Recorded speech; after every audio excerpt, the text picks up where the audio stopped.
O'Reilly. Are your wiper blades chattering, skipping, or squeaking? Don't let streaks or smearing on your windshield compromise your visibility. When it's time to replace your wiper blades, stop by O'Reilly Auto Parts and see our selection. Our professional parts people will even install your new wiper blades while you wait. Stop by O'Reilly Auto Parts today. O'Reilly Auto Parts. There's nothing like snook hook sets at dawn or catching a tarpon in the moonlight. Find your next fishing trip made easy on fishingbooker.com and experience the magic of the Sunshine State or any other destination on your fishing bucket list. Book a blue water adventure in search of sailfish or go snapper fishing with the kids. With over 6,000 captains and trips to choose from, planning your next one just got a whole lot easier. Download the Fishing Booker app on the Google Play or App Store, or visit them online at fishingbooker.com to book your trip today. 46% of Americans expect to leave behind financial obligations when they pass away. So it's crucial to make sure your family is financially protected. Policy Genius helps you find the right life insurance coverage by comparing options from America's top insurers with help from licensed, award-winning agents. Secure your financial future with Policy Genius. Head to policygenius.com to get free life insurance quotes in just a few clicks. That's policygenius.com.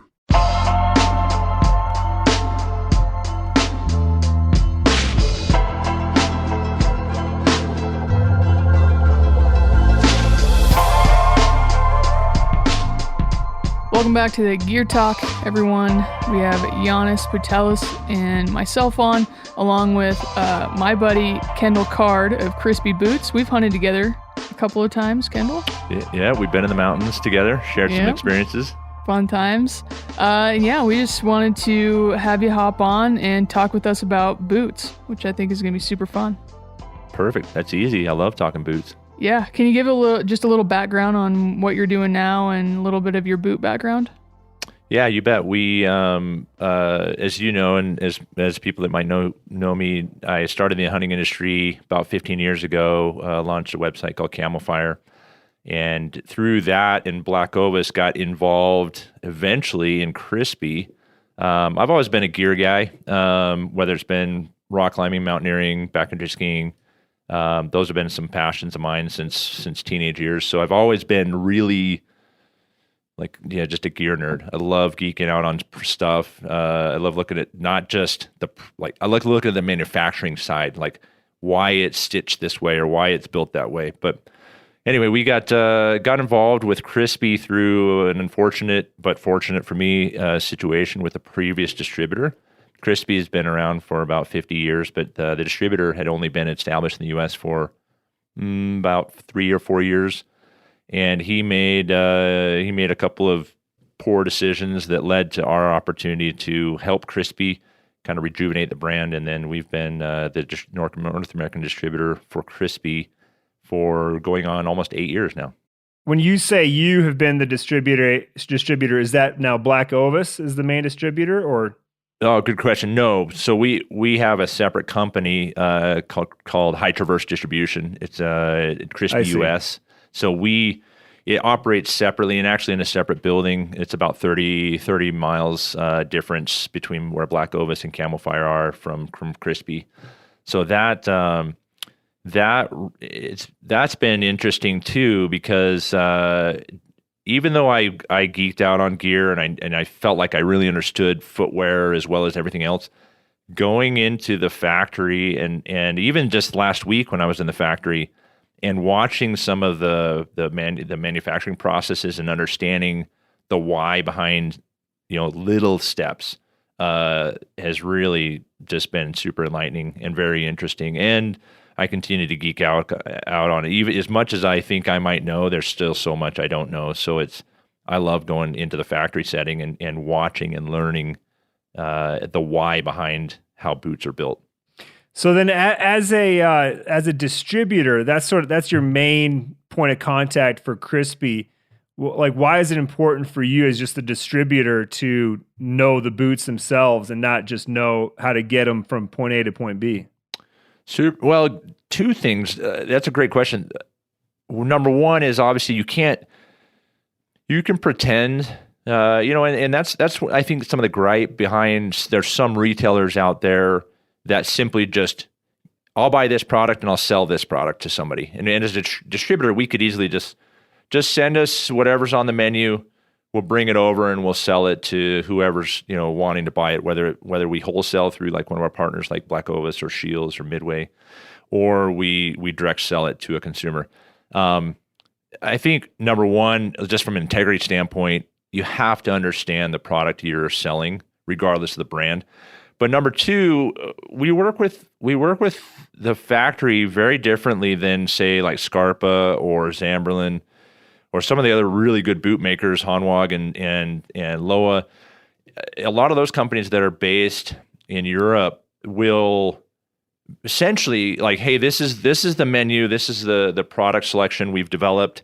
This is what you're available to offer if you're distributing in the US, for example, or if you're distributing in Australia. And they'll send that out to you. One thing that Crispi does, which is super unique, and it's funny because when we were there, they were building a boot for the Norwegian market, for the Scandinavian market, and we looked at it. It was like, hey, like it's kind of a little bit of FOMO. Like, why can't we sell that boot? But we work with Italy in a way that we develop specific product for this market. And so in some way, we're helping to dictate the direction and the why based on their foundational building strategies. So our distributorship is a little different than a normal distribution company where we just happen to have a link with the factory. We buy it. We have an exclusivity in North America, and then we sell it. We get involved, and that's both because we're interested as well as North America runs the gamut, I believe, in the hunting industry. Like we set the pace and we set the tone for the world. Not that we're better, but we just simply, from a trend and product development standpoint, maybe you guys might feel differently. But I think that Crispi Italy has recognized the North American market is that pace setter, and so they've allowed us, honestly allowed us to work with them in a very unique way. Let's go back to that special boot though, real quick. Would it be the same way? Like if you developed a special boot for this market, then they wouldn't let it go to other markets? Like you'd have some sort of exclusivity? Absolutely. Yeah. Like there's a number of boots, like the Idaho, the Wyoming, the Brickstall SF that we just created, the Brickstall Pro. Jordan, I think you might have had a chance to use that boot. Mm-hmm. Those boots are unique to the North American market only. So even though some of our hunting brethren in New Zealand and Australia would love to get their hands on those, they can't distribute that boot. So they might take some of the main established boots like the Guide or the Nevada, the Hunter, and utilize those in their markets. It's unique because most manufacturing companies, let me go back to Scarpa. Scarpa is just down the road from us in Italy. And our hotel was literally across the street. So like Scarpa, for example, would not, build a boot and say, okay, you can only sell that. Only the U.S. market is exclusive on that. They typically it's worldwide, or there might be some trends that would dictate one boot in one area, one boot in another area, or like it seems limiting to the company. It kind of does, doesn't it? And we've had some interesting back and forth with Italy on. And from a business standpoint, it's like I'd almost rather see some boots get worldwide distribution to kind of raise the tide for all. But I think there's it's really a cool relationship with the president and the son of the founder. And when we develop a boot with him, he often looks at it like this. I want you guys to benefit from the collaboration of the build. And some of them, he's come back to us a few times, said, hey, the Norwegians really love this boot, or the guys in New Zealand, and we're like, yeah, go for it. Or sometimes we're like, man, we'd like to hang on to that boot. We've spent a lot of time in development and working with you on sampling and tweaking and testing and stuff like that. So It's super unique, and some ways I don't understand why they allow us to do it that way versus how a lot of other boot companies do function. But I'm certainly grateful for the relationship, and it creates a tighter bond with us, and also I think it creates a tighter bond with the product that we're offering to hunters in North America. And we know those products inside and out because we've been through the development process on most every one of them. Sweet. Got it. Well, that's a good lead into one of our first questions here. And I think it's good. I think we should try to stick to it, which I'm sure you will, because I think that's mostly what Crispi makes. Which, by the way, Kendall, I've never even skied in a pair of Crispi boots, so I need to change that. But we're going to be referencing like a standard hunting boot. I think that could be used Midwest, out west, wherever. Like that's kind of what we're talking about here when we're talking about when Kendall's answering these questions. We're not talking about rubber type boots that you might use whitetail deer hunting for scent control, but like more of a standard mountain hunting boot. So that being said, Kendall, give us like the 10,000 foot view as quick as we can of like the general makings of a boot, like the parts and pieces, and then we'll try to break it down from there. Yeah, you bet. When you see an upper, so I'm talking everything. So the various ingredients for a boot, you've got the sole, and then you have a midsole. And oftentimes people just think the sole and the midsole are one and the same, but they're very different. The sole is if you took the sole off of a boot, it'd be completely floppy, like a New York pizza. It's a slice, just super floppy. When you say sole, that's the bottommost part layer of the boot. Yeah, the tread. So if you look at most boots, the bottom.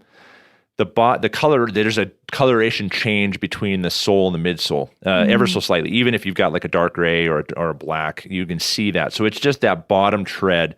And when a guy or gal takes a boot in to get resoled, what they're talking about is they'll take a knife, literally a knife. I mean, I've seen these things. They're like 12, 14 inches long, and kind of handles on both sides, or on some of them I've seen, and they'll cut that sole off and replace just the tread. So basic elements, the sole, you've got the midsole, and that's composited of various different materials. You might have a midsole that's EVA, which is a foam of various densities. You might have injection molded, which is a way that you can build boots faster and less expensive. A lot of like your boots out there, like let's say like a Salomon Quest 4D or some of the Salewa, even some of the Zamberlan. You look at, and these are more kind of active, like a running shoe. That's an injection molded. It's a lot cheaper to do, and usually that is a EVA foam. So then you have polyurethane, which is a more dense, heavier material that's used in midsoles. And Vibram makes most of those. You do have some other companies that might make some strategically for their own, manufacturing. Crispi uses a lot of Vibram product. In fact, we have a partnership with Vibram. And some of our midsoles are exclusive to us, and some of them, like there's a midsole that we use on the Brickstall, which is used on Schnee's uses it. I've seen it on a couple other boots, like throughout Europe. So there isn't typically a midsole that's made out of PU or out of EVA, if it's being done by the Vibram company that is exclusive. So we have a couple that are exclusive, and then others that we use universally that other brands can certainly buy from Vibram and use. But the polyurethane midsole is kind of the other option. The other piece of that is then you get to the upper, and the upper. Well, real quick, Kendall, before you get to the upper, just so I'm imagining a boot in my head, and I can see the bottom tread part, and I'm following you there. It's like real skinny, and then you have the midsole. As like a consumer that just picks up a boot in the store, what am I looking at, or like, is there any way to sort of put midsole into more context other than it's just another layer there? The two things that you can do is look at, you'll see coloration, and its coloration changes within a midsole. Sometimes will be design oriented, but most of the time it's differentiating different densities or the how firm or how soft a midsole might be. So a consumer, if I'm looking at a shelf in, let's say, Sportsman's or Scheels, and I pull one off the shelf, and I can kind of poke at different areas of the midsole, whether I'm using a finger or like, the end of a pen, something that would tell me like, what is this, how soft is this midsole, or how hard is this midsole? And is it soft in certain areas or harder in other areas? That's one thing you could do. The other thing that you'll see on a midsole, if you're just looking, is sometimes you'll be able to determine the type of material. I'm talking polyurethane versus EVA based on the look. EVA has a kind of a distinguishing look, or on weight, overall weight. EVA, like if you put on a pair of running shoes, I mean, that EVA is so light. I mean, you put on a pair of running shoes and you're like, oh my gosh, these things are unbelievable. They're so lightweight, but that foam, because it doesn't have as much rebound over a long period of time, that's why, after running, a pair of running shoes, you after a year, you might not even use those shoes to mow the lawn in because they're so basically packed out or compressed. But other guys, so if you're a consumer, you can look at coloration differences, or you can feel differences in the midsole being like more squishy in one area and less squishy, or more hard and soft in different areas. Just so I'm clear too, the outsole obviously is for the grip. And the main purpose of the midsole is what? It's cushioning and absorption of impact. You'll look at different thicknesses. So, for example, we have a boot called the Thor, and we have a boot called the Summit, and they both use dual density, two different densities EVA, but one is thinner and one is thicker. So, performance-wise, what you're going to feel, or if you look across any other hunting brands, you'll see some that are really thick and some that are thinner. Two things that's going to affect. Number one is the midsole is there to absorb impact. So as you're hiking with a 50-pound pack for X number of miles over X number of hunts, the goal for that midsole is to absorb as much of that impact as possible so that it doesn't get transferred into your body. We're talking joints, back, hips, etc., as well as because and then you've got the guys that are like, oh yeah, I just use the Vibram 5 fingers. It's like I'm all into that whole like humans didn't have shoes to begin with crowd. It's like, wait a second. So the midsole is both absorption, and then that is dictated by both thickness and material density and type of material. And then I imagine that the midsole is also what designates the stiffness of the boot. Not entirely. What's interesting? What's interesting is when we're talking, if we jump into stiffness and what the midsole does or doesn't do, the midsole can influence how a boot may flex, but everything else around the boot does as well. And that's one of the kind of the light bulb moments that I've had in my progression of learning boot manufacturing.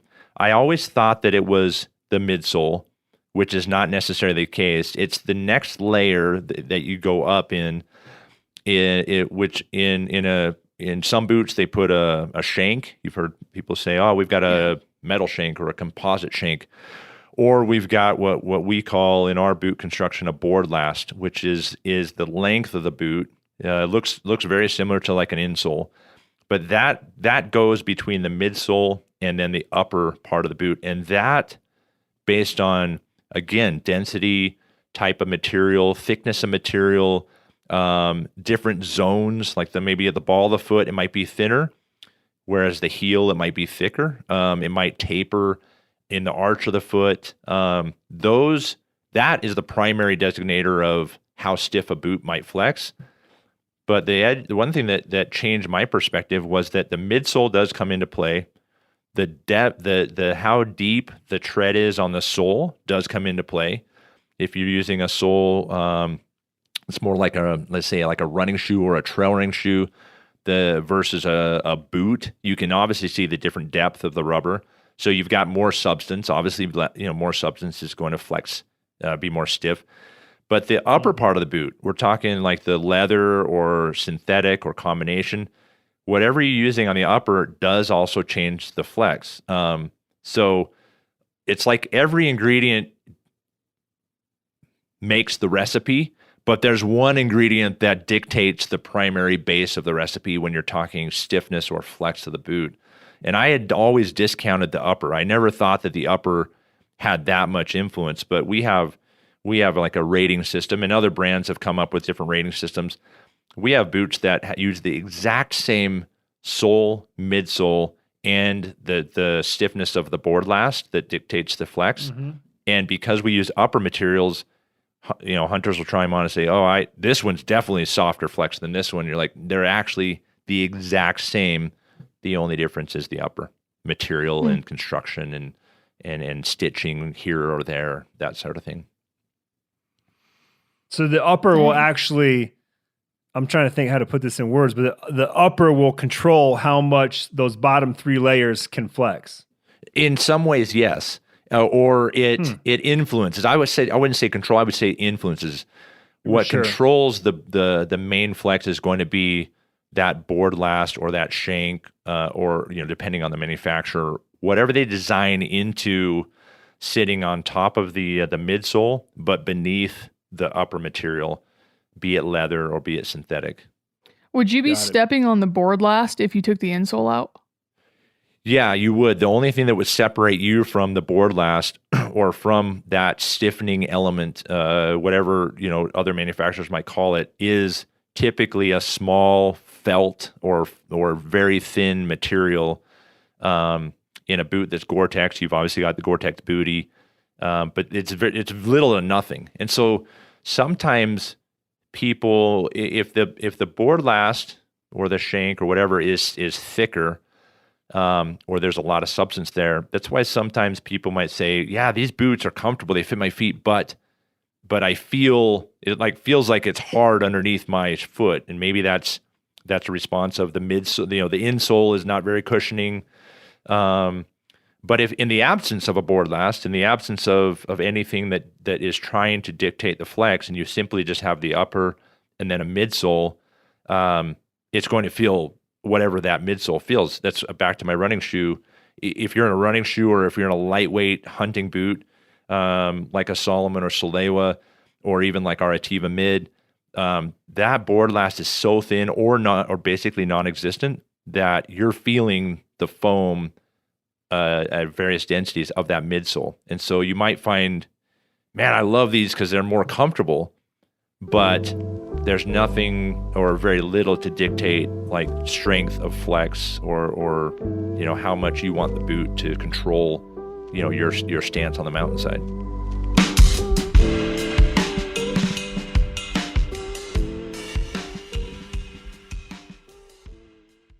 O'Reilly Auto Parts are in the business of keeping your car on the road. O'Reilly Auto Parts offer friendly, helpful service and the parts knowledge you need for all your maintenance and repairs. If you're confused about what part you need, like what wipers are going to be the best, what replacement headlights are going to be the best, go into O'Reilly and talk to the people that work there because they're great and they're super friendly and they'll get you squared away where you walk out knowing you got the right thing. They've got thousands of parts and accessories in stock, either in-store or online, so you never have to worry if you're in a jam. Do you need your windshield wipers replaced? You need a brake light fixed? You need some quick service? They'll help you find the right part or point you to the nearest local repair shop for help. The professional parts people at O'Reilly Auto Parts are your one-stop shop for all things auto do-it-yourself, and you can find what you need in-store or online. Stop by O'Reilly Auto Parts today or visit us at O'ReillyAuto.com/MeatEater. That's O'ReillyAuto.com/MeatEater. You ever get that feeling you're stuck inside staring at screens and a primal urge kicks in? You crave wide open spaces, fresh air, the chance to connect with the land. Well, maybe it's time to find your own piece of the wild, but searching for property can be a maze. That's where Land.com comes in. They got millions of listings across the country, from mountain ranches to hidden fishing holes. Their search tools are like a seasoned guide helping you narrow down what you want. Land.com isn't just about buying and selling. It's about finding a place to hunt, fish, explore, or simply sit by a campfire and listen to the crickets. So head over to Land.com today to turn one day into today, because trust me, there's nothing quite like the feeling of standing on your own piece of earth. There's nothing like snook hook sets at dawn or catching a tarpon in the moonlight. Find your next fishing trip made easy on fishingbooker.com and experience the magic of the Sunshine State or any other destination on your fishing bucket list. Book a blue water adventure in search of sailfish or go snapper fishing with the kids. With over 6,000 captains and trips to choose from, planning your next one just got a whole lot easier. Download the Fishing Booker app on the Google Play or App Store, or visit them online at fishingbooker.com to book your trip today.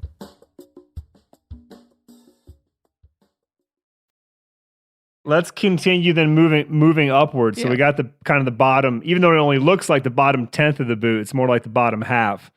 But going up from there, where do you even start? It's super interesting when you, and I've asked, so where you start on the upper part of the boot is you're looking at raw materials. So like in the Crispi warehouse, and I'm sure in Scarpa and our friends at Zamberlan down the road as well, you're looking at leathers, you're looking at rolls. So you've got rolls of leather of various thicknesses, various not stretch, but just the feel, the touch. You've got a full grain leather that might be real hard, like a briefcase, a thick, stout briefcase might be, out of leather, or you've got some really soft, super pliable, and you're taking the various materials, or you're looking at a synthetic. Like we use a microfiber synthetic. It's a full synthetic material that we're introducing in a new boot for 2023. I don't know if you've got a chance to test that one, Jordan. No, nope. but Okay. I want to. Yeah, I know you do. So it's one I've been testing this fall, and it looks just like a leather, but it's because we've brushed the outer. Because sometimes you get those synthetic materials that look like just cheap plastic. So you've got various materials, and so you're taking those and you're stamping out or laser cutting that material, and then you're merging that with either some padding or a mesh liner or a Gore-Tex booty or a waterproof breathable booty, and you're taking all those things and you're sewing then the tongue and the rivets, and all those pieces get built until it looks like a flattened shoe, because obviously it hasn't been merged with the lower, and they come out of the sewing area, and it's pretty interesting. It's quite fascinating to watch it go from stamped leather or synthetic to the first stage of sewing, to the rivets or the eyelets being, punched and applied, to then the underside material, which is all the padding that we feel. Otherwise, you'd have a moccasin effect. To then going into the process where they start merging the upper to the lower elements. It's fascinating. It's super fascinating, and it's fun. Can you give us that? Can you give us that process in a concise answer? Like, is that possible even to tell us how upper gets fused to the bottom? So yeah, two things that happen. Number one is you take that kind of that. It's all not quite pancake flat, but it's mostly flat shoe upper, leather or synthetic. It comes over to the manufacturing line, and they put the booty in this sense, when we're using Gore-Tex, it's a full booty. So that actually is the first time that it starts looking like a lower, like a shoe or a boot, and that comes into a machine that basically it pulls the tongue out and wraps it around what's called a last. And in any boot building, you have to have a shape that you're going to take that flat upper and form it to. So the last is it's best described as those like shoe trees that you put like in dress shoes. Mm-hmm. And they're super lightweight. Well, the last is stupid heavy. I mean, you pick one up and it's like, oh my gosh. And you watch these guys in the manufacturing line picking these up and moving them around. And the last pivots right in the middle. And so it's a 2-part that has a little bit of pivot to it. And you put that last into the booty, and then the upper gets shaped around that and start through heat as well as pulling, as well as utilizing either a plastic. A lot of manufacturers use a bigger plastic on the toe cap and on the heel cap. That's why when you're walking on the trail and you kick a rock, oftentimes you don't feel it, is because they've got some reinforcement in there. And those elements are then put around the last, and it's shaped finally so that it can be prepared for then putting the lower on the midsole and the sole. And there's a bunch of different little processes that happen where because if you're taking a flat item and wrapping it around a roundish item, being the last or the shape of your foot, then you're going to have little bubbles, or you're going to have like folds in the leather, and all those get sanded down or ground. If you're putting on like a rand, like a rubber rand, you'll prep that with a little bit of tape. And in our processing, this is all done by hand. So they're literally taking what looks like a paintbrush, dipping it in a glue, prepping that area, that zone, and then it goes down the chain, and the rand gets applied, and then it gets put onto the sole midsole. So that starting process is done both by hand as well as by machine in various pulling and shaping to finally get in with glue to get that to become a boot or looking like a boot. And that process differs depending on the manufacturing. If you're looking at some of the Asian factories that are more less hands-on and more like your injection molding that midsole, that is a faster process, usually less expensive. In our process and some of the other Italian manufacturers that are still doing it by hand, it's very much like the person's taking the last, they're slipping that upper and the Gore-Tex booty around it, almost like you're putting a sock on. They're shaping it, pushing it, pulling it tight, making sure that it's all aligned properly, and then it goes into that first machine. And even though it's a machine, there's 2 little joysticks that the guy, and he's got these foot pedals, and that all dictates the pressure of pulling everything around the tongue out tight enough, and everything around the heel tight enough and snug enough until finally they see it's aligned perfectly, it's pulling at the right pressures, and then they basically push a button and it forms it around the last, and so it becomes the shape of a shoe. And it's fascinating to watch, and it's I couldn't tire of just sitting there and watching, because each model is also different and requires different alignment and different pressures. So we're in the U.S. and we bring someone into a company that's building, and it's like, man, we got to get you up to speed in 3 months. You better be drilling or making these rivets or cutting these boards or whatever manufacturing you're doing. Well, in Italy, there's many times where I'll be on the factory and I'm like, oh man, this guy looks like he's doing good. They're like, oh, he's still an apprentice. He's only been here 5 years, and we don't let him use like that machine and that machine. He still needs supervision for that. And you're like, what? And so the philosophy or the approach to hand-built boots or handcrafted boots is so different and the skill and the amount of detail is more than you might think, is what I'm saying. Dang. Yeah, it's it brings up so much like why it costs so much to make something like that. But then how much like wear and tear we put through it. But let's get to that in a little bit. I think that was a good segue. I feel like we understand how a boot's made now, but this is a good segue into the waterproof, breathable conversation, because you mentioned like a Gore-Tex booty inside of a boot. And I think you hear that a lot. Jordan and I get questions about it a lot. Like, how is it that a boot can actually be waterproof?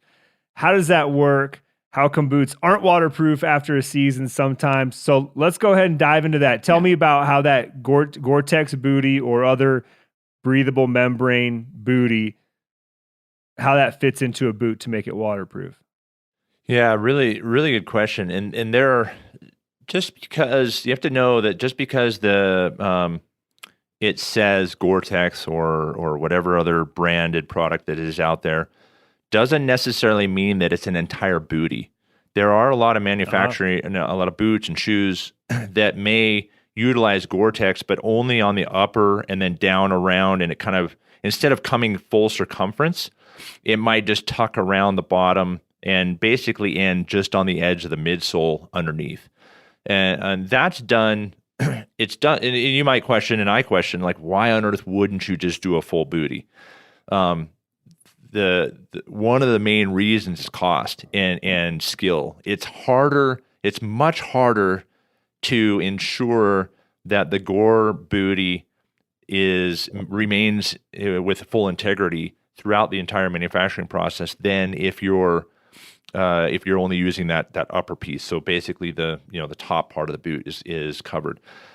For example, I was in that process where you take the Gore booty, the upper gets attached to it, and then it gets shaped around the last. The next step is you're putting the board last, or that platform that determines flex. You're gluing that or attaching that to the bottom of the booty. One of the things that I was observing last week in the factory was if you place that, think about where the toe of the foot is. And if just under the toe, that board last looks like the insole of the shoe, so it's same shape, and that's being applied to the bottom of the Gore booty to then sit on top of the midsole. So if you place that too close to the nose of basically the end of the toes, then what happens is when you pull the upper around and you're shaping that so that it forms the toe of the boot, it will pinch that Gore booty. It may pinch that in if the board last is sticking out too far. If it's sticking too far back, you get movement of the Gore, too much movement in that Gore booty, and it might stretch and again get pinched. So I watched Federico, the president of Crispi. We were sitting there, and the young man that was doing that process, I think he had been in there 3 or 4 years, and that was his loan area.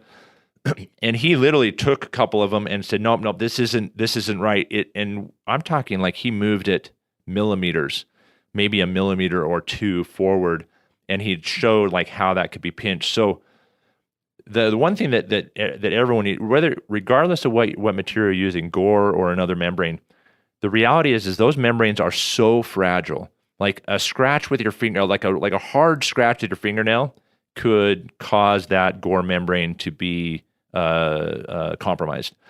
So now the Gore membrane that's when they're putting it into that boot, it's not just that. I'm imagining that it's with some other layers to make it a little bit tougher, right? It typically will have on the inside, like when you open up a boot that's utilizing Gore, you'll see like a little felt, like a little fabric, layer that the Gore is attached to. That's why, like on a ski jacket, you'll see, you'll see like an inner layer that's attached. Yeah. And that's to protect, so you don't get the friction like from the inside of the boot. But on the outside of the boot, one of the things that you can't, on the outside of that Gore layer, there's certain regulations when you're using Gore. Like if you put, because you're like, well, if it's so fragile, then just put a nice solid layer of just something that prohibits any sort of scratch or any sort of penetration of a thorn or whatever. There's limitations to what you can do because you have not just the waterproofness that you're trying to protect the foot, but you also have breathability that you're trying to ensure. So if you start to cover that Gore membrane with a pile of other things, then you start inhibiting the breathability aspect or the water vapor to escape.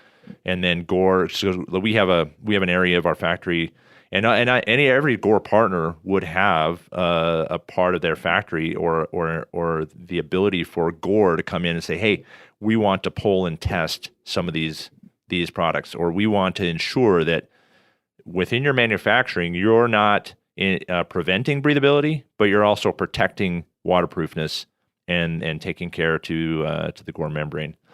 So the process of utilizing Gore or a waterproof breathable membrane is it's a very delicate process, and it has to be done with precision. So that kind of leads into, well, how come my boots got wet after, why did my feet get wet after X number of years or X number of uses? Because of the fragility of the Gore membrane, there's going to be, and specifically if you're looking at manufacturing process, there's bound to be a lemon here and there. It's just part of the deal. There's an area we have where pallets of boots get pulled off of the manufacturing as they finally finish and box them. And there's a gal that she takes boots, and we actually have a little video we took. And this happens in most any manufacturing that is going to guarantee waterproofness. They'll take water, they pour it into the boot, and then weigh it, and then they put it in a machine that spins it. I forget the terminology for that type of machine. I want to say centrifuge, but I don't think that's it. But and then they spin that for a certain period of time, and then they're trying to see, will the pressure built up from that spinning push water out of that membrane? Will the membrane maintain its integrity? And there's times where just in that manufacturing process we get to that point where we're randomly testing and then boom, we find a leaking boot. It's not to say that one slips through the crack and a guy gets a boot and first time it leaks, which is why everyone that uses a membrane like that will guarantee for a period of time.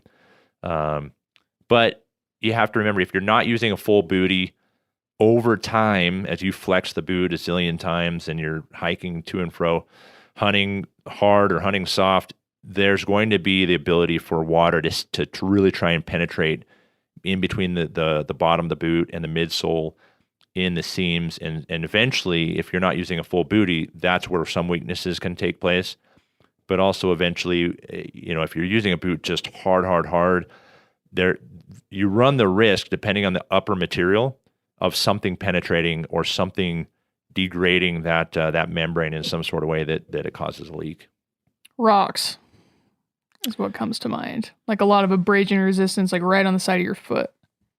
Side of your foot is one location. The second location that people don't think about, depending on the material of the upper, you look across, like Salewa and Scarpa have a lot of synthetic boots. Crispi uses a number of boots. The one that you've used, Jordan, the Brickstall SF, and the Brickstall uses basically like a soft shell type material. It's a stretch nylon in the tongue.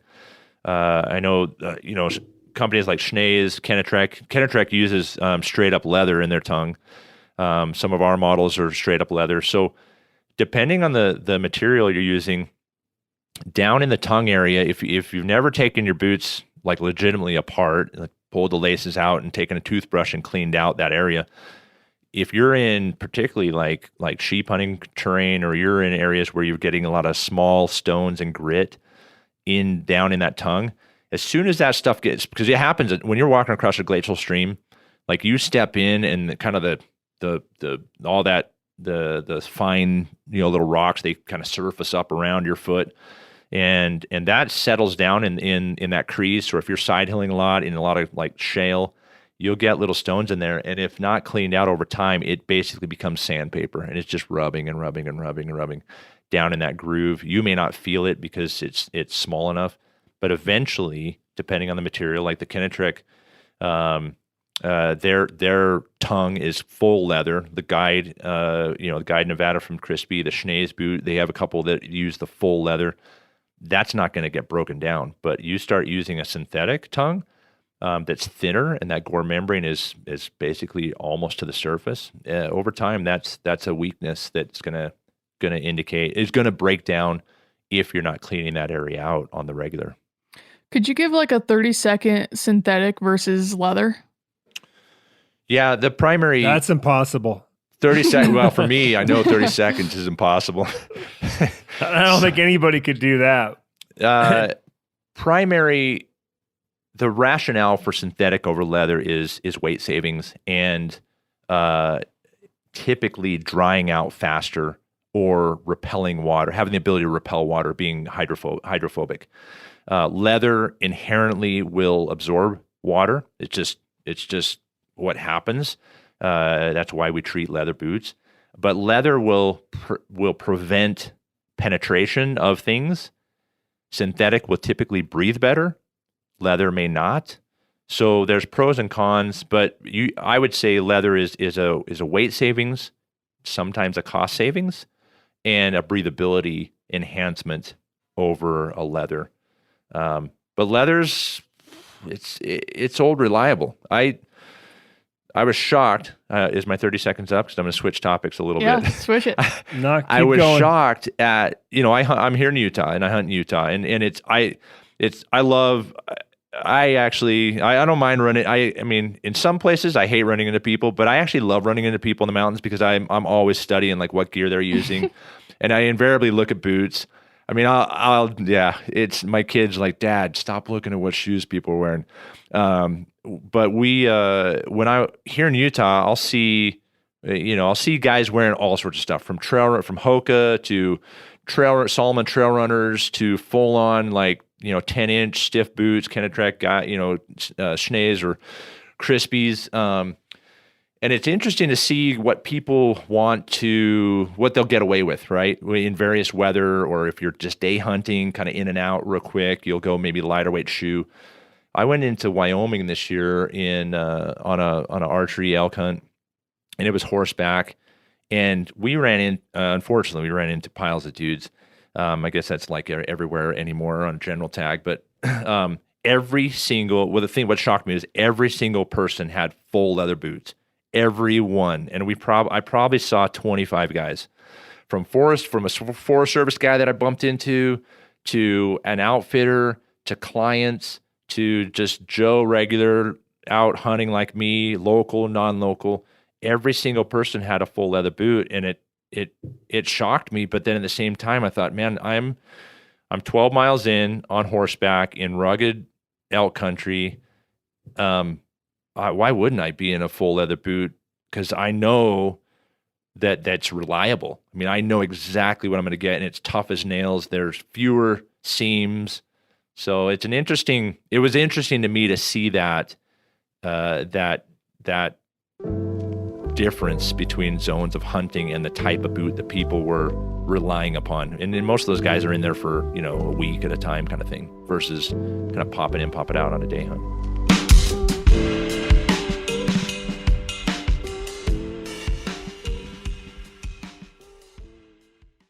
O'Reilly Auto Parts are in the business of keeping your car on the road. O'Reilly Auto Parts offer friendly, helpful service and the parts knowledge you need for all your maintenance and repairs. If you're confused about what part you need, like what wipers are going to be the best, what replacement headlights are going to be the best, go into O'Reilly and talk to the people that work there, because they're great and they're super friendly, and they'll get you squared away where you walk out knowing you got the right thing. They've got thousands of parts and accessories in stock, either in-store or online, so you never have to worry if you're in a jam. Do you need your windshield wipers replaced? You need a brake light fixed? You need some quick service? They'll help you find the right part or point you to the nearest local repair shop for help. The professional parts people at O'Reilly Auto Parts are your one-stop shop for all things auto do-it-yourself, and you can find what you need in-store or online. Stop by O'Reilly Auto Parts today or visit us at O'ReillyAuto.com/MeatEater. That's O'ReillyAuto.com/MeatEater.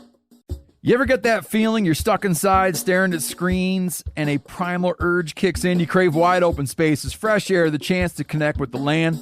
Well, maybe it's time to find your own piece of the wild, but searching for property can be a maze. That's where Land.com comes in.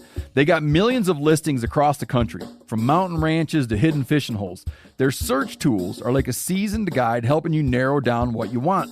Land.com isn't just about buying and selling. It's about finding a place to hunt, fish, explore, or simply sit by a campfire and listen to the crickets. So head over to Land.com today to turn one day into today, because trust me, there's nothing quite like the feeling of standing on your own piece of earth.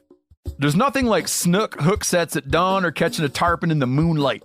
Find your next fishing trip made easy on fishingbooker.com and experience the magic of the Sunshine State or any other destination on your fishing bucket list.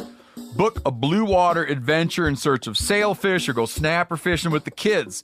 With over 6,000 captains and trips to choose from, planning your next one just got a whole lot easier.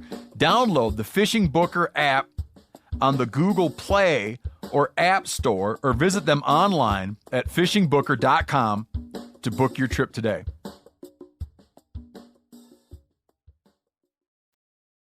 Switching gears a little bit, going back to that membrane, that Gore-Tex membrane, does that thing breathe? Like, is that what determines breathability? I know there's some other factors around it, but, and like, can you give a overview of like a boot breathing? Like, what does it mean? You have to come to like, what does breathability mean? And it varies based on each person, whatever they desire for it. So when you say breathability, some people might think like, man, my sweatshirt breathes. Like I can put my mouth up to it and blow through it and feel the wind. Yeah, it's, or my performance layers. When you get into footwear, it breathes in that water vapor is transferring through the membrane and dispelling or moving away from from that membrane, whether it be through synthetic material or through leather material. But there's a capacity that which, and the same thing with rain gear. Like you look at waterproof, breathable rain gear. At some point, there's a limit capacity. It's all physics of movement of water vapor through a barrier, or how much pressure. That also dictates like how much pressure is behind that movement, or is the boot completely filled up? How much water is being expelled by the human foot? So there becomes a point at which people might say, users will say, dude, this boot doesn't breathe for crap. Or the sock I'm using might dictate some of that moisture transfer, not through the boot, but up the sock, up the shaft of the leg and away, through that material. So, it's kind of a relative term, breathability, but indeed, both through scientific testing of the Gore membrane as well as other membranes, they do breathe, but to a degree. If you've got insulation on the outside of that Gore membrane, between that and the outer of the boot, again, it's going to affect breathability, of course, because there's more passageway for the moisture to leave the boot itself.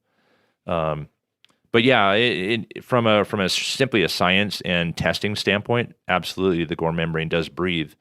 The other challenge is that Jordan, your foot, and Janis, your foot, and my foot all breathe and biologically behave differently. And so our conclusions might be completely different based on, is that boot or is that foot, is that shoe breathable? Yeah.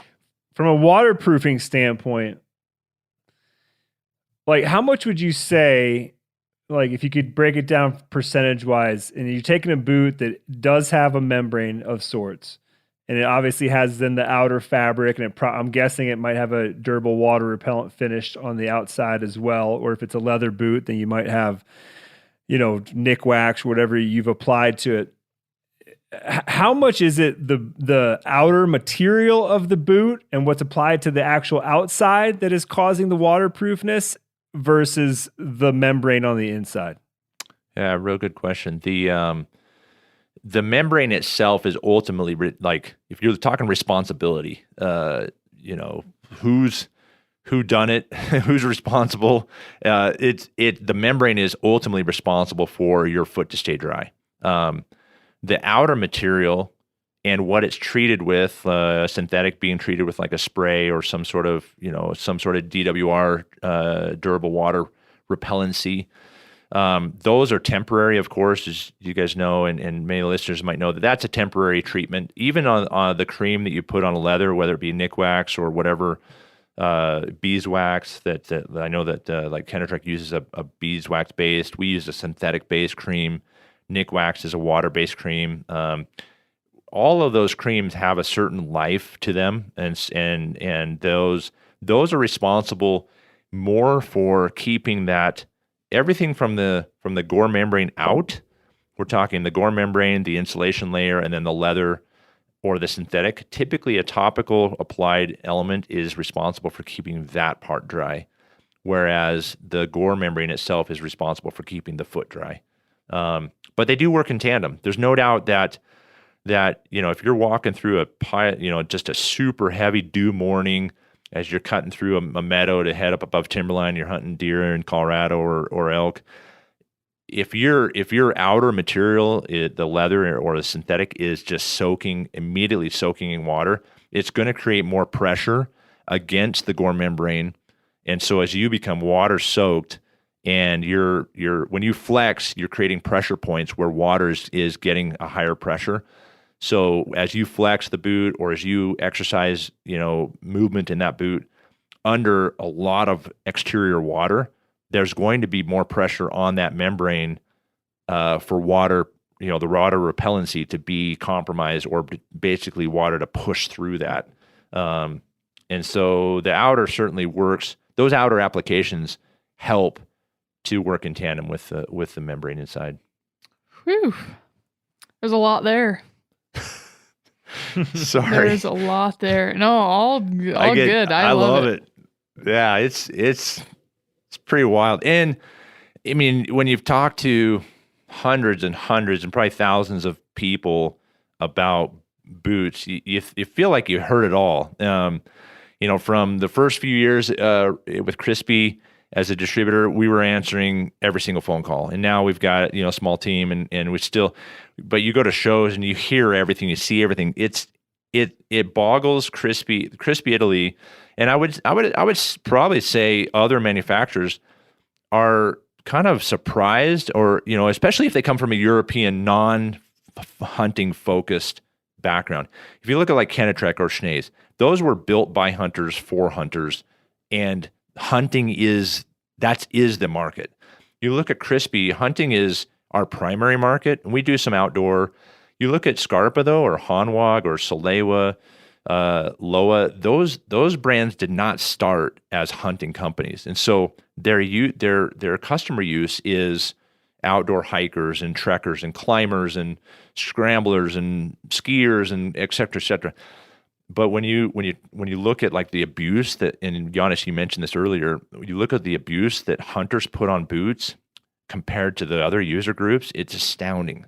And Crispi, I know, looks at, we'll send some boots over there, like, I can't believe this has only been used for 13 days on a single hunt and just shredded.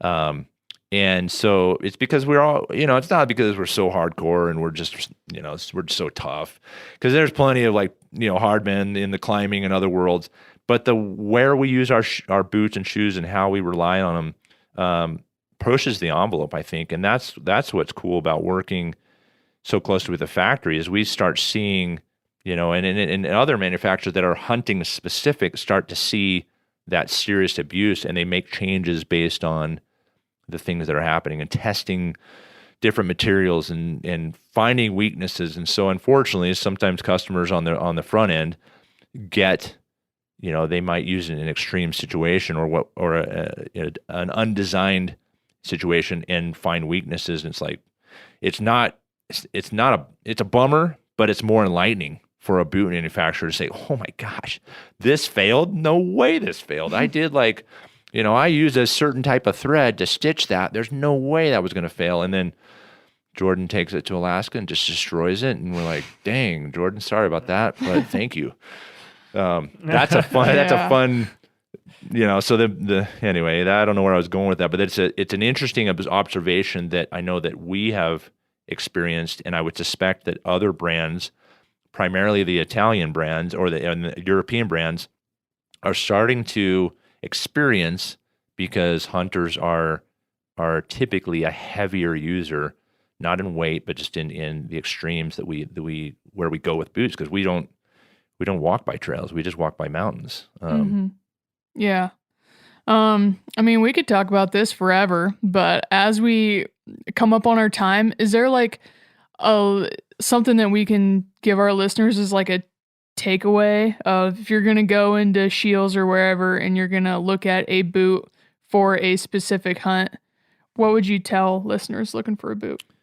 Yeah, two things. The first thing I would say is take whatever the guy at the store or your buddy or you read on Rockslide or you saw on YouTube, take that with a grain of salt because, like I mentioned before, biologically, all of us are different.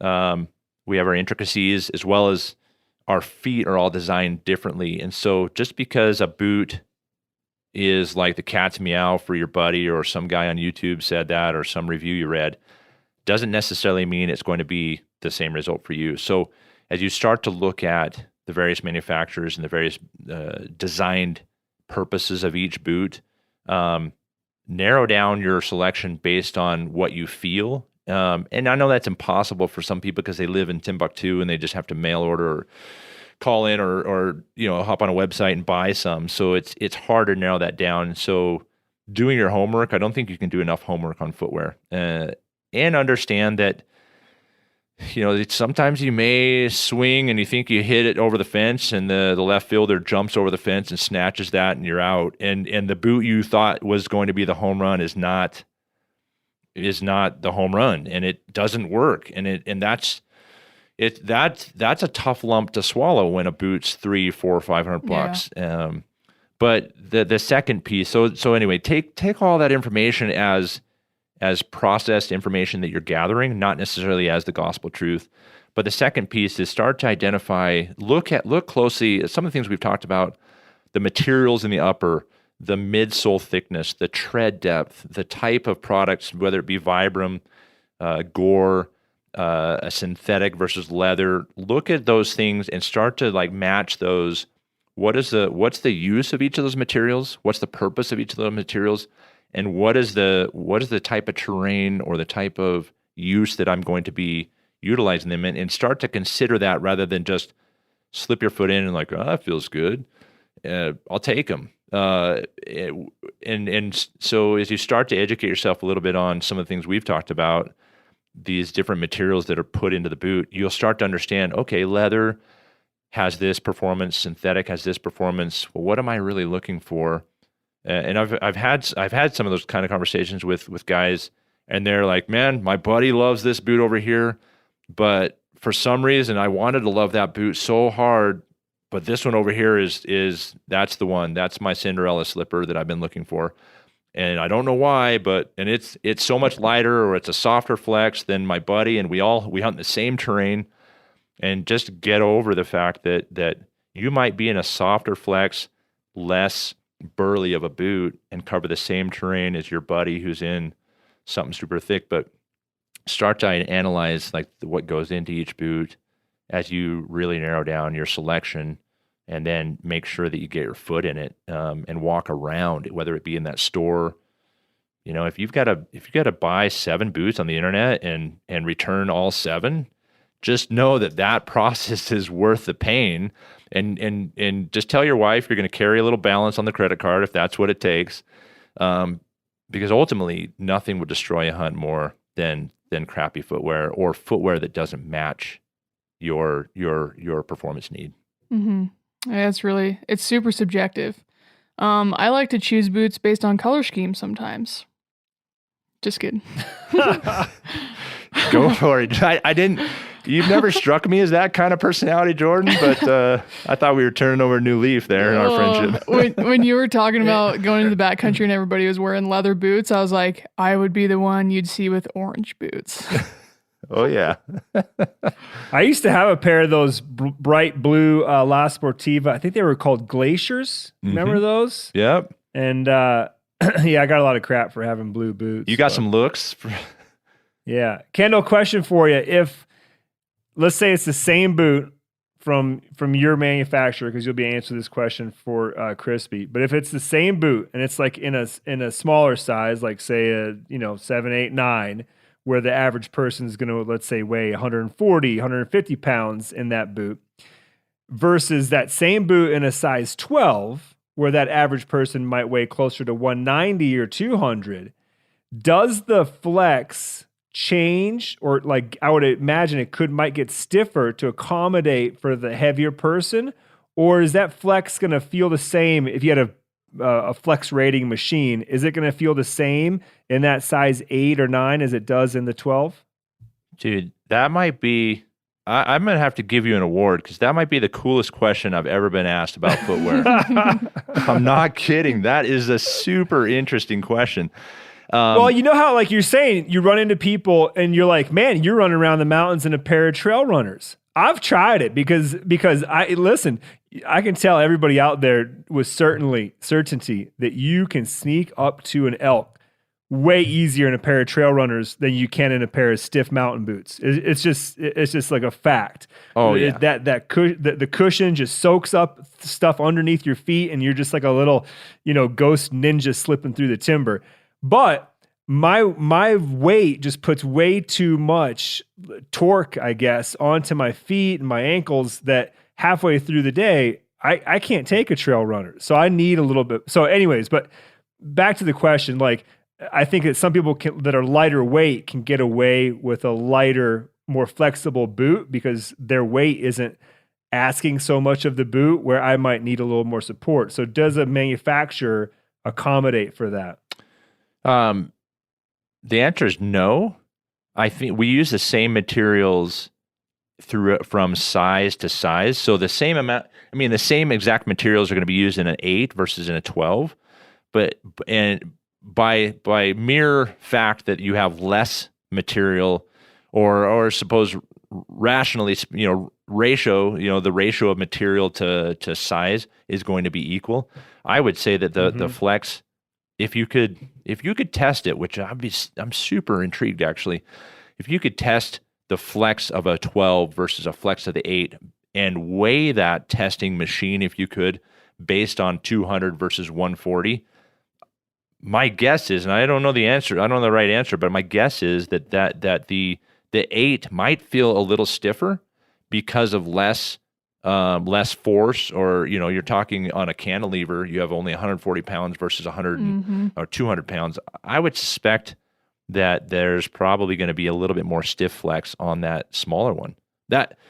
And I'd love to know if there's a physicist out there or someone that's a mechanic, into physics and mechanics. I'd love to have someone shed some light on that particular thought. But from a standpoint, the second part you just asked, from a standpoint of a bigger guy. I'm 195, 6'4". I'm a tall guy.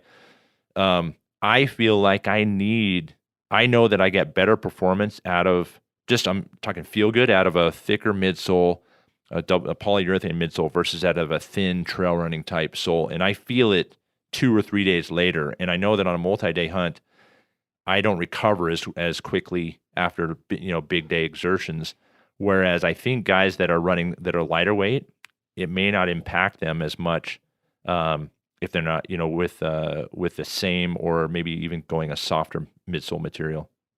But man, that is, you've ignited an interest in me, a thought process that I'm sure I'm not going to sleep at night for a while on this one. This is cool. Well, if you're out there listening and you have a lead or an answer for us, please write into geartalk@themeateater.com and tell us what you know, and we'll reach out to you. One more, about the longevity, let's talk about that a little bit, about what people can expect even out of their, $300, $400, $500 boots. Because I think a lot of people are mystified that they could wear through a pair of boots in a season when they've spent that much money. You have 2 or potentially 3 categories of users. You've got the super user. This is your outfitter or people like yourselves that have the opportunity to hunt basically from mid-August to December, hard, multiple hunts.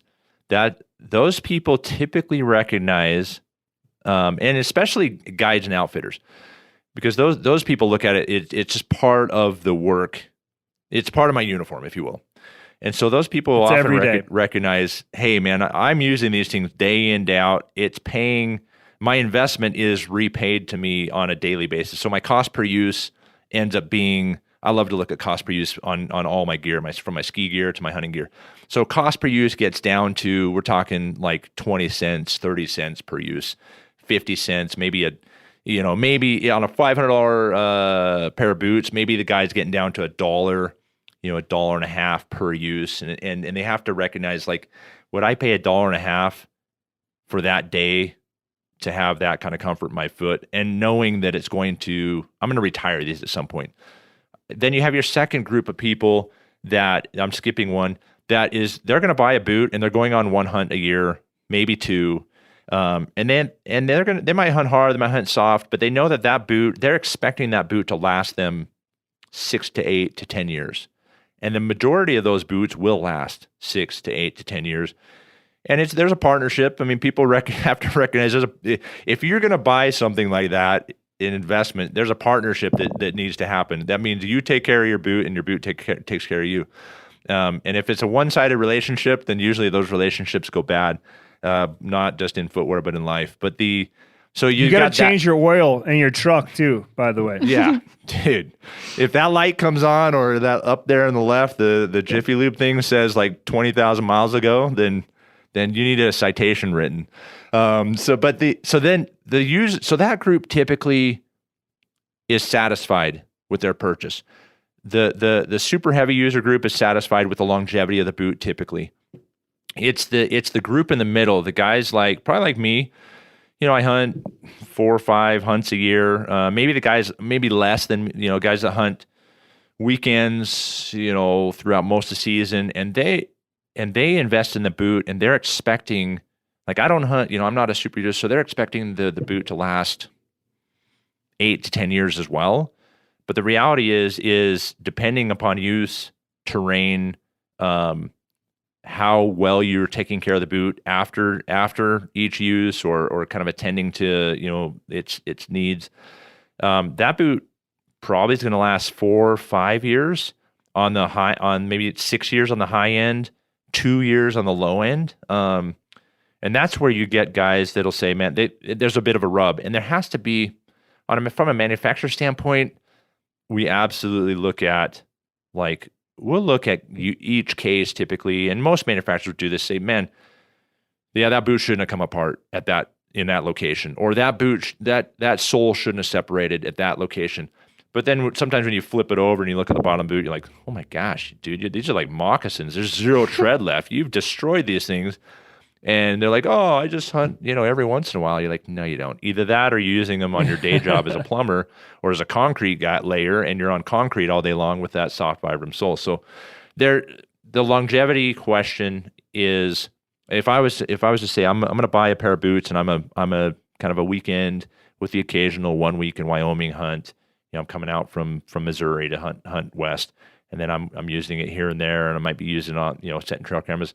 I think with any good high-end boot, you should anticipate anywhere from that 3 to 6 year window, and potentially longer depending on how, where you store it and other things like that. And sometimes, quite frankly, it's just like cars or electronics. You do get a lemon, and you just, and hopefully whatever manufacturer you're working with would recognize, like, hey, that's an anomaly, and let's take care of you in that situation. And that's where some of that angst exists, both of people against our brand as well as other brands. But that's the user group that I see that has the most challenge with the longevity question. I don't know if that answered that, Janis, or gave you some perspective. That was a great answer, Kendall. I'm very impressed by that answer. I especially like the cost per use analysis and viewpoint that you can take to look at it, because I've never thought about my gear that way. And I'm going to go down to my gear shed right now and start looking at stuff and see if I can put like a monetary value on like per use on it. Cause that's a very interesting way. And it makes sense, because then everybody's going to get, let's say, 300 days out of the boots. You might just do it in 1 year's time. Someone else might do that in 5 years' time, and someone else might do it in 10 years' time. And as long as you take care of them in between the uses, then I think that everybody will still get their 300 days. It just depends on how long you take to get there. And that's no different than putting miles on your car or miles on your tires, right? Everybody's going to get 50,000. Just some people might do it in a year. Some people might do it in 10. It's the one other thing. Totally. And I don't want to derail this or go too much longer, but one other thing you have to think about on time of footwear, just like a car tire. Like if you have a trailer out back and you have a tire on it and you might only use it once a year, but 7 years later, it's like, dude, this tire's coming apart, or it's in footwear, the same thing happens. It's a process called hydrolysis. And what happens is a boot, if you store a boot over a long period of time, and that boot goes hot, cold, or maybe it changes humidity multiple times, and it's just kind of sitting there, you might get occasional use. Those glues and the other things, regardless of the manufacturer, start to undergo a process called hydrolysis, which breaks down the bonding within those different layers. And you may see premature cracking of the leather, for example, or premature separation where there's glue points in whatever footwear. If that's, hey, I've only had these 6 years and I barely use them, and what the heck, that could happen. So just a little asterisk or caveat there. No, I think most people would look at it and they would see it in the form of dry leather, right? Where, I just, I was on a snowy wet hunt last December, and then I threw those boots in the closet or wherever, and then I pulled them back out in September, and boy, they don't look like they were when they were new. Or they don't feel like they used to, right? Right. Yeah, they don't flex like they used to. So yeah, we're going to cover that topic on an upcoming Gear Talk podcast. But Kendall, thanks, man. That was super informative. You bet. Super. Thank you. You're welcome. Thank you for having me on. I love talking about gear, as you can tell. Awesome. Okay, who do I need to talk to see if I can get a pair of Crispi boots from Crispi US? Jordan has my contacts, but just search us up at crispius.com. But love to get your feet into some and see if they're good for your feet. Yeah, I'd love to try them. All right, signing off until next time. Jordan, do we need to add anything right now at the end here? I don't think so. Just if anybody has questions, send them to geartalk@themeateater.com or go to themeateater.com and find our Gear Talk tab under podcasts. And then under this specific episode, you can scroll down and you can comment on the specific episode, and we'll get back with you. Yeah, and as of recording today, we've yet to have any comments on our first 3 released episodes. So please, someone be the first one. Go to, like Jordan said, meteor.com, find this particular episode and comment there. And the cool thing about that is that it'll be a little bit forum-like, where you can see other people's comments and we can get a little bit of a conversation rolling. And anything goes there. So please use that, and it'll help us make a better podcast. Cool. Thanks again for listening, and we'll see you guys in a couple weeks.